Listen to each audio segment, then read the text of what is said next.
Assalamu alaikum wa rahmatullahi wa barakatuh, hayyakum Allah wa bayyakum. Aujourd'hui, le monde entier ont les regards tournés vers les élections américaines. Mais posons-nous une question essentielle. Pourquoi cet événement, qui semble si lointain, devrait-il nous concerner, nous musulmans, nous nations arabes et surtout nous musulmans de France? Car c'est à vous que je m'adresse aujourd'hui. Souvenez-vous, lorsque les élections françaises approchaient, on était tous scotchés à nos écrans, en retenant notre souffle, à se demander si la gauche, si LFI allait l'emporter, ou est-ce que ce serait le FN. Et on avait tous peur, parce que là, on savait que c'était nos propres intérêts en France qui étaient en jeu, notre avenir en tant que communauté. Mais mes frères, si cela nous préoccupait, alors aujourd'hui, ce qui se passe aux États-Unis, c'est bien plus grave et bien plus lourd de conséquences. Car là, ce n'est pas notre intérêt à nous, c'est l'intérêt de la communauté musulmane à l'échelle internationale qui est en jeu. Car oui, ces élections américaines touchent directement nos frères et sœurs du monde arabe et du monde musulman, et nos frères en Palestine, bien sûr. Elles redéfinissent chaque fois un peu plus la dépendance de nos pays aux décisions de Washington, aux alliances de l'Occident et à l'ombre du pouvoir américain qui plane sur nos gouverneurs, que ce soit les gouverneurs dans les pays arabo-musulmans ou même dans les gouverneurs dans d'autres pays. Et ce qui nous touche aujourd'hui, c'est de voir nos nations à chaque fois se plier à des décisions qui viennent de l'extérieur. Car oui, nos pays, nos dirigeants sont dépendants d'une puissance étrangère, on ne peut pas le nier. Et cette dépendance impacte non seulement notre dignité, notre souveraineté, mais elle va jusqu'à toucher notre propre aqidah, notre tawhid, notre foi, notre tawakkul ala Allah. Et prenons quelques exemples historiques pour bien comprendre. En 1978, les accords de Camp David sont signés. Les États-Unis, à ce moment-là, orchestrent une paix entre l'Égypte et Israël. Et cela marquera quoi? La fin du conflit. Mais à quel prix? En échange de cette paix, l'Égypte devient dépendante d'une aide militaire et économique américaine colossale. Une aide qui la lie aux décisions de Washington qui limitent sa capacité d'action libre. Et cette aide n'est pas sans condition, bien sûr. Elle divise le monde arabe et éloigne les dirigeants de la volonté de leur peuple. Mais Allah subhanahu wa ta'ala nous a rappelé l'importance de l'unité et du soutien mutuel au-delà des frontières. Allah subhanahu wa ta'ala nous dit وَاعْتَصِمُوا بِحَبْلِ اللَّهِ جَمِيعًا وَلَا تَفَرَّقُوا. Et attachez-vous tous ensemble au câble d'Allah et ne vous divisez pas.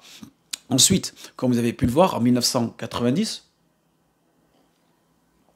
lors de la première guerre du Golfe, l'Irak envahit le Koweït. Immédiatement, les pays du Golfe, pris de panique, ils se tournent vers qui? Vers les États-Unis pour leur défense. Et c'est à ce moment-là, que les États-Unis entrent en scène. Regardez, subhanallah al-Akhdar, et déploient leurs forces militaires dans nos terres, posant des bases tout autour du Moyen-Orient. Et Cheikh Al-Albani, rahmatullah, et d'autres savants, qu'Allah le fasse miséricorde, avait averti à cette époque que faire appel aux forces occidentales serait une catastrophe pour la Ummah. Et il avait vu juste. Il était visionnaire, le Cheikh rahmatullah. Et depuis cette intervention, l'Arabie Saoudite, le Koweït et d'autres pays du Golfe, et d'autres pays aussi, bien sûr, dépendent de cette présence militaire américaine pour leur sécurité. Une dépendance qui n'a fait qu'en réalité que grandir, où la voix des nations musulmanes, elle s'efface petit à petit devant celle de Washington. Et la parole des savants est sage et visionnaire. C'est pour ça qu'il faut la prendre en considération. Et leurs conseils sont pour nous une lumière. Mais combien de fois n'avons-nous pas prêté oreille à nos savants?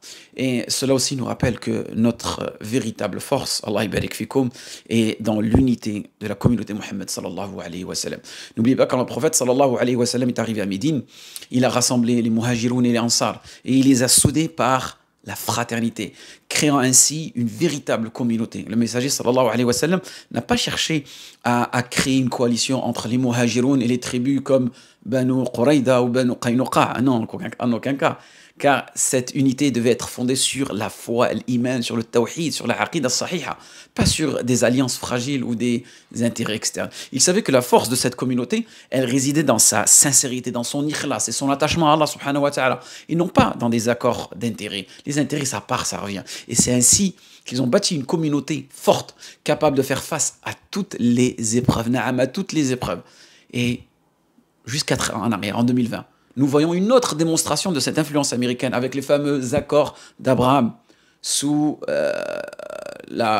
on va dire, sous la pression des États-Unis, plusieurs pays comme les Émirats arabes unis, ainsi Bahreïn, le Maroc, le Soudan, ils normalisent leurs relations avec Israël. Et cette normalisation ne reflète toujours pas la volonté des peuples, bien sûr, mais plutôt une dépendance aux aides et soutiens américains promis en échange. Et cette politique de ces nations, elle est dictée par leur volonté, par des intérêts étrangers qui fragilisent davantage l'unité et la solidarité avec qui? Avec la Palestine. Allah nous a pourtant mis en garde contre cette soumission aux intérêts étrangers qui affaiblit la foi et qui divise la communauté. Puis, nous avons les sanctions contre l'Iran.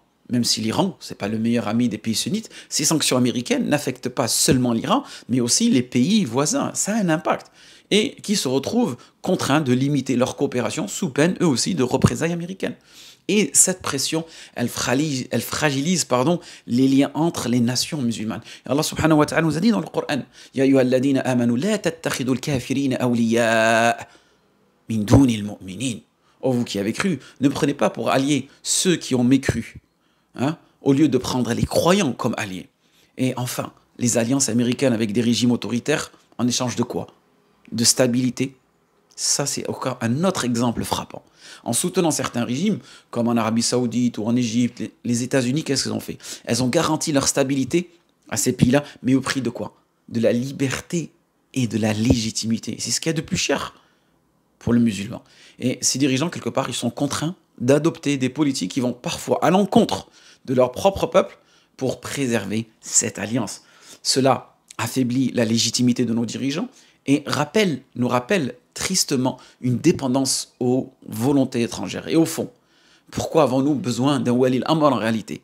On peut se poser cette question, d'un tuteur, d'un gouverneur qui nous représente, si ce dernier lui-même est sous la tutelle d'un autre. Car nos gouvernements eux-mêmes, bien souvent, se trouvent dépendants d'un autre tuteur. Mais le problème, c'est quoi? C'est que ce tuteur-là n'est ni un guide spirituel, ni un modèle de foi pour nous. Et leur tuteur, malheureusement, c'est qui? C'est l'Occident. Et c'est qui exactement? C'est la puissance américaine qui, chaque 4 ans, recompose sa direction. Leur tuteur, peut-être, aujourd'hui, on va voir les élections, là, dans quelques heures, ce sera peut-être Donald Trump, ou peut-être demain un autre, on s'en fout du nom. Mais le résultat reste le même. Cette dépendance, ce lien, brise leur indépendance et leur empêche de répondre sincèrement aux besoins de leur peuple, et surtout aux besoins spirituels. C'est ça qui nous intéresse, nous, avant tout. Alors, mes frères et sœurs, on pourrait croire que cette dépendance est une fatalité. Ce n'est pas le but de mon discours. Je ne suis pas un discours fatalitiste. Mais notre histoire nous montre que ce n'est pas une voie sans issue. Regardez à l'époque des croisades. Les musulmans, ils étaient divisés, sahalala. À cause de cette division, les croisés ont pu conquérir Jérusalem en 1099. C'est seulement avec l'émergence de Salah ad-Din, d'une génération de Salah ad-Din, un leader légitime, que la confiance du peuple musulman a été retrouvée et que la terre sainte a été reconquise. Prenons aussi l'exemple d'Ibn Taymiyyah au XIIIe siècle, face aux invasions mongoles. À cette époque, certains dirigeants musulmans collaboraient avec les Mongols. Le Tarikh yashhad dhalik, qui menaçaient leur propre terre. Donc c'est quelque chose qui se répète. Et Ibn Taymiyyah, voyant cela, a rappelé l'importance de la résistance, le fait de résister et de l'unité, éveillant ainsi les musulmans à quoi? À la nécessité de s'opposer aux envahisseurs et de rester fidèles à leur foi. Et n'oublions pas, mes frères et sœurs, que la base de cette unité n'est pas apparue du jour au lendemain. Pendant 13 ans, à la Mecque, le messager sallallahu alayhi wa sallam n'a pas seulement enseigné la foi comme une théorie, ce qu'on fait nous malheureusement à travers nos livres. On n'enseigne que la théorie. Il l'a ancré dans leur cœur. Il l'a ancré dans le cœur des sahaba, dans le cœur des croyants, comme un trésor de valeur profonde. Et la foi, c'était pas juste des notions, c'était la détermination, le courage, l'amour de la Ummah, la sincérité, l'ikhlas, l'amour du bien pour les autres. C'était ça les conséquences de la foi. Cette foi qui nous appelait à aimer la justice, à défendre le faible, à être une main unie. Et pendant 13 ans, il a infusé cette foi avec des valeurs inébranlables dans le cœur des sahaba radiyallahu anhum wa radou'an. Et quand l'islam a commencé à se propager à Médine, la fraternité entre les muhajirin et les ansar s'est établie naturellement. Car leur cœur était plein de foi, d'amour et de solidarité. Et non pas nous aujourd'hui, illa ma rahima rabbi. Mais nous aujourd'hui, où en sommes-nous? Nos cœurs sont-ils vraiment habités par cette foi vivante, par cet amour sincère pour Allah subhanahu wa ta'ala? Malheureusement, bien souvent, ce que nous avons, c'est un islam mécanique, des pratiques sans âme, sans rawhaniya. Et donc, comment espérer qu'on pourrait changer le monde que la communauté de Mohammed sallallahu alayhi wa sallam reprenne de l'avant. Donc c'est pour cela, Allah yibarak fikoum, que nous, à notre échelle aujourd'hui, on doit vraiment, vraiment rétablir déjà l'amour d'Allah subhanahu wa ta'ala, le tawhid, et surtout le tawhid al-uluhiyya, le tawhid de la divinité. C'est-à-dire ces actes, les actes que nous dévoyons, les actes que nous vouons sincèrement à Allah subhanahu wa ta'ala, il faudra les retravailler. Ensuite, au sein de notre communauté, et je dirais même plus, au sein de nos foyers, au sein de nos familles, comment est-ce que tu peux vouloir la fraternité dans le monde, alors que la fraternité, tu ne l'as même pas, on va dire, acquise, tu ne l'as même pas mise en place au sein de ta famille. Tu es en embrouille avec ton frère, tu es en embrouille avec ton père, tu es en embrouille avec ta soeur, tu es en embrouille avec ton cousin, avec ton neveu, avec ta nièce, des personnes qui sont les plus proches. Ensuite, cette fraternité-là, petit à petit, lorsque tu l'as plus ou moins mise en pratique au sein de ta famille, dans ton foyer, dans ton quartier, avec ton voisinage, tes voisins, et ensuite ton voisinage, et petit à petit, tu commences à agrandir ce cercle vertueux. Et vous verrez que c'est à ce moment-là que la communauté de Mohammed sallallahu alayhi wa sallam retrouvera cet âge-là, l'âge des pieux prédécesseurs. C'est ce que exactement a accompli le messager sallallahu alayhi wa sallam. Lorsqu'il a commencé à la Mecque, il était tout seul. Ensuite, il a commencé par les amis les plus proches, et ainsi de suite, jusqu'à que la Mecque est devenue, on va dire, un terreau de fraternité. Et ensuite, petit à petit, il a exporté le messager sallallahu alayhi wa sallam, cette fraternité à Médine. Ensuite, il a exporté dans la péninsule arabique. Ensuite, elle a dépassé les frontières. Ensuite, elle est sortie de l'Asie, de l'Afrique. Elle a atteint même l'Europe.